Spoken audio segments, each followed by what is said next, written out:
Hello, welcome to the well. Maria from Bloom and Angela from Grounded Dreamers.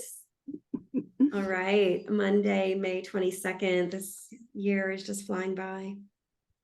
So fast. We're almost halfway through. So we're moving into this week's reading, coming out of last week's. Last week's was moving from grounding into rebirthing. And this week we're going to move into a beautiful reading on love, basically. Yeah, we've had love pop up a few times in the last few weeks, reminding us of that sort of abundance of love energy that is always really present. We cut ourselves off from it in moments, but it's always there. And so I decided to pull from a couple love decks. I've got The Mastery of Love, which is also a book by Don Miguel Ruiz. It's a beautiful book. And I know we've all read the Four Agreements, but maybe we haven't read that one. And then this Goddess Love Oracle as well. And then I mixed in a few more, but I led with I anchored it with these. So our opening card is Your Heart is Like a Magical Kitchen. I love that so much. And the back end says, your heart can create any amount of love, not just for yourself, but for the whole world. Open your heart, open your magical kitchen, and refuse to walk around the world begging for love. In your heart is all the love you need. I mean, that is so powerful. And how many of us as human beings, there's not one of us that has ever not searched for love outside of ourselves and thought that's where we will find it. And falling in love because there is a chemistry or a feeling of, and then we think that's love, when the love is already within you. And in encountering others, you're sort of just unlocking and expanding it. It's already there. You will always have that resource to tap into. And from there, I pulled Letting Go. So this will indicate maybe there's some blocks for some of us, some feelings of unworthiness, feelings of not being lovable. Those are all manufactured by the mind. And so the letting go becomes really a combination of letting those thoughts and those old beliefs go, and then integrating it with being present and tapping into the love that's there in full acceptance that it's there. And all we need to do is unblock those blocks. And it's not like you're going to just unblock your beliefs and let go of the attachment. Let go of attachments. Yeah. But it's not like just one letting go is going to like clear it all. And now I'm healed and I'll always walk in love. This will be repeated. It's a practice. Right? It's a practice, and we're humans, and things come upon us that throw us off of that knowing. And so this is just a reminder. I love the gentleness of this card, the bubble, the clouds, and how it's just like, let's just let that pass. Let's let that, put it in a bubble and let it fly away, whatever those blocks are within us. From there, there's a little clearing now of your energy. The love is a little more evident and present within you. And then I pulled from there, choose who you are becoming. From there, this is your ability to set the intention of, garnering, like sort of harnessing this love energy and moving through the world with that on board. Like the first card said, don't walk around the world begging for love. It's already in there. So being able to choose from that perspective is one of the most powerful practices we can do. It's really knowing that love energy. And then I pulled from there insight. And this is an intuitive, this is kind of a third eye thing, how, after the letting go and the intention setting, now we get to, we have a clear intuitive field now, knowing what do we want to do with this energy? What do I want to do with this love energy? And it can be present in all of your interactions, or all of your, even all of your thoughts and the things you imagine up within you. It can always be sort of anchored in love. And then I pulled radiance. So we have this inner knowing, and now we have this call to let it radiate out, let it sort of build up, within you, and place it on others, or just let it emanate from you in such a way that the love becomes bigger. And now another that's living in that love vibration, it's going to be like a magnet, right? You're going to attract the like energy. And that's, that connection, and that sort of, I don't know if it's like a solidarity, but that connection and that common thread between you and others coming from your source of love is just magical, as far as how it can lead you down your path, lead you into your next thing, and lead you through your relationships as well. And then we pull in again. I got reflection. So we got inner world, radiate out, and then reflect in again. So this is a pattern. This is not just a one-time thing, right? This is a, clear your inner energy, let it flow out, and then recharge and pull it in again. And then, right? It's not just a one-time thing. This is a practice, like Maria said. And then from there, I got harmony. So that practice of the, tapping in through your intuition, letting the love flow out from your heart, and then pulling back into it, that practice is creating alignment between the head and heart. It's creating your peace, right? Your harmony. And, with that sort of quiet strength that's buoyed by love, you can encounter anything. You can come upon any challenge. And even though it doesn't feel like it, because our mind wants to come in and say, careful, caution, which is good, right? We have a little safety latch there with the mind. But primarily, if we're moving in that harmony, where do we end up? With the lovers, we achieve that. And remember the self-love, the self-compassion, compassion for others. This is the energy that we want to be moving with. And that's it for the first set. Invite everybody to imagine a mirror in front of you. It can be a vintage mirror, any kind of mirror you choose, a handheld mirror. And just take a moment to be with your own reflection in that mirror.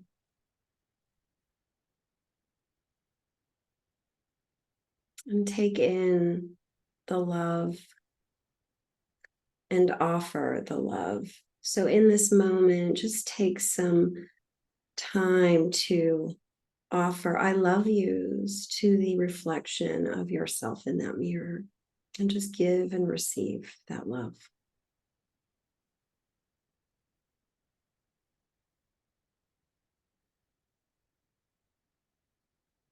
And maybe imagine different ages, different versions of yourself, different parts.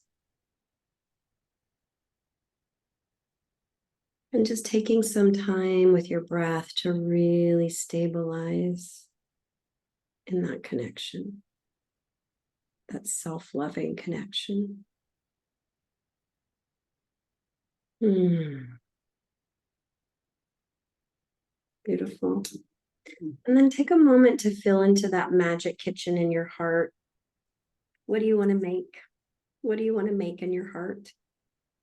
No more crumbs.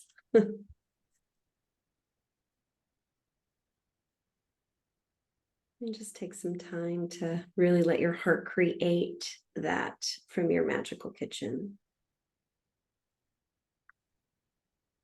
And offer that as well to that reflection of yourself in the mirror.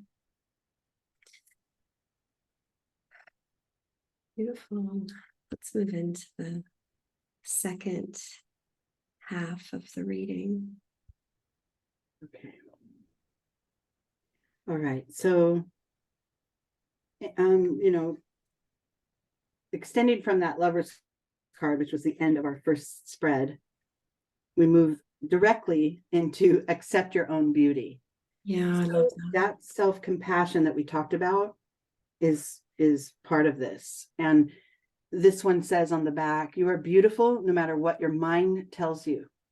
That is a fact.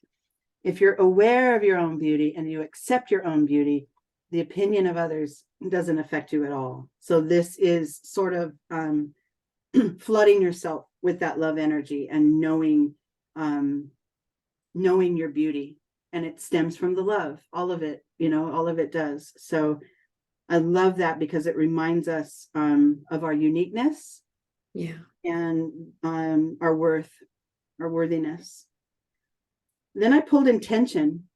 And this is, I love it because the light source radiates from the heart of Siddhartha and moves into that swirling sort of cosmic energy that's out there. And then also there's source. I feel like maybe this is either coming from spirit through the crown or shooting up as well. So it's really just a connection to spirit and to reciprocal connection. like it's both, and it's always just being rooted in your love, and then your intentions flow from there. And you get help, if you send your intentions out, the universe and spirit will respond and support you through that. And then cultivate wisdom. You don't need to accumulate knowledge or to become wise. Anyone can become wise.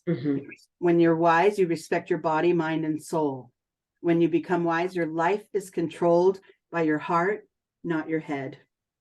And I love that, because true wisdom comes from a deeper knowing than just having learned a lot, right?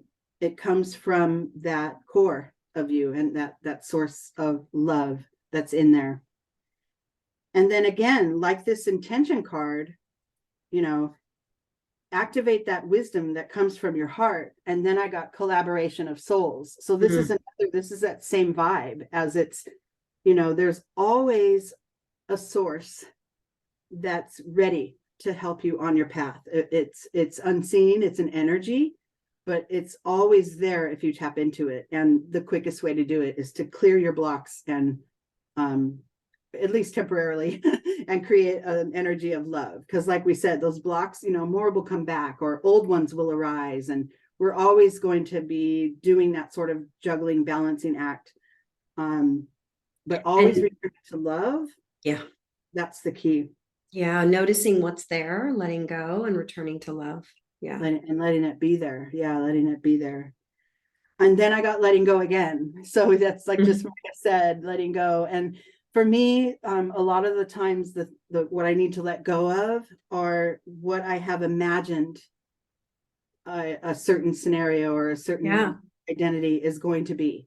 It's usually caused by my mind, my blocks, like all of us. And if I imagined it one way and it doesn't really pan out that way, that's what I mostly need to let go of, for me personally in my work, because and that's just a reminder to return to present, embody the present moment again, and then tap into that source of love and let the rest flow. So the letting go is, and it's gentle. Remember in the last one, it was that bubble that we just let, we let the whatever that was blocking us be encapsulated by the bubble and let it float away.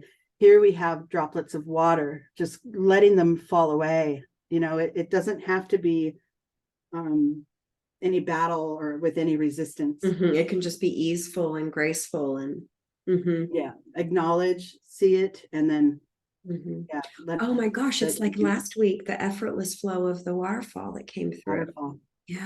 Remember?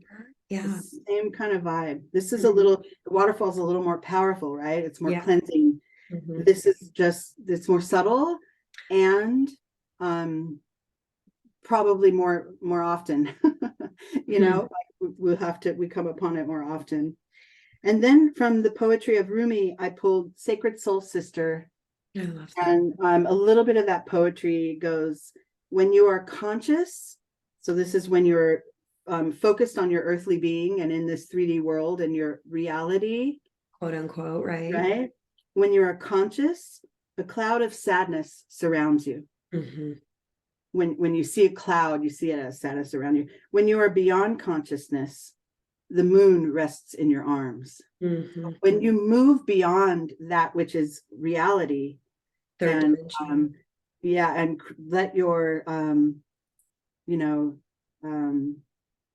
beyond consciousness energy, your Awareness. come through, not unconscious, but subconscious, I guess, beyond conscious, really. It's not even subconscious, it's beyond it. That's when there's ease in that. There's ease in that. And And expansion. a lot of expansion and a lot of the energy flows easier in there. So, and then it says, when you are conscious, the beloved moves out of your reach. When you are beyond consciousness, the ecstasy of love moves your way. So it is that creating that opening and that flow, the ability to flow, that's important. And usually, when you are conscious, you're engaging your mind, right? And we've already established that that is one of the biggest things that blocks us is our thoughts and the mental chatter that goes on, self-judgment, criticism, all those things keep us rooted in place, and we're not able to see beyond. But with this work, with this intentional placing, tapping into your love and then letting it flow out and placing it everywhere you go, just leaving it behind everywhere you go, there's more flow there. And then our minds are used still as tools to guide us. And, like we said earlier, sometimes it's used as a safety precaution, if they're, oh, don't go there. Great. But that isn't what should be guiding us. Our heart should.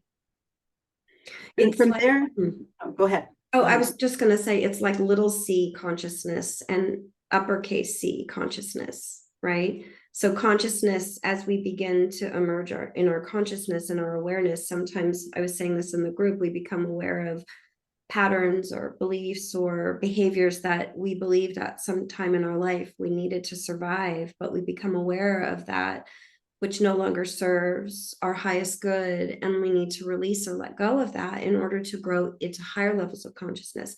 And there's a natural grieving process that comes with that. And sometimes people think, oh, this doesn't feel right because I feel sad, but no, it's actually exactly what you need to be doing is you need to be transcending that sadness and allowing that grieving process. And that's what allows access to that higher level, uppercase C level of consciousness, kind of embracing of all that. So anyway, I just think about the gifts that are inherent in the grieving process that poem highlights. That's what I want to say. And the non-resistance that's important for us to. Yeah, right, because it's so true. We talk about this a lot. What we resist persists.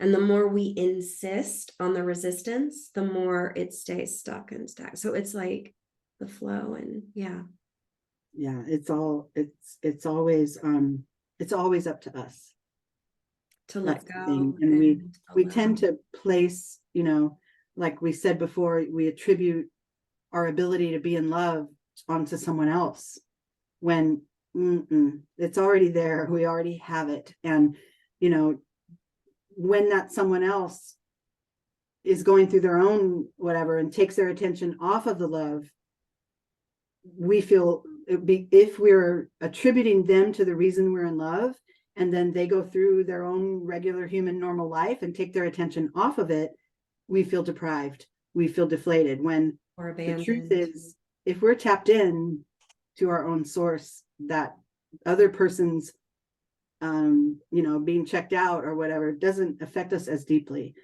because there's space for it. So moving beyond consciousness was our last card, and then I got wildness and freedom. Let go and be. Now you're expanded. You're moving in a bigger arena and being propelled. And even the moon is there, held in the arms of the antlers, just like the Rumi. Oh yeah, just like that poem. You're right. As she's holding the deer, or the innocence, the vulnerability. Beautiful. Wow. Let it all be. Let it all out. And then our final card is abundance. And this came right over the Lover's card. So this is, to me, in the same position as the last spread. And to me, this is our reminder for us to know and recognize and feel the abundance that is always present around us in so many different ways, right? So, I just realized that this is really about, right, like love and fear, abundance, anchoring in abundance, stabilizing in abundance is really about aligning with love. The opposite of that is really fear.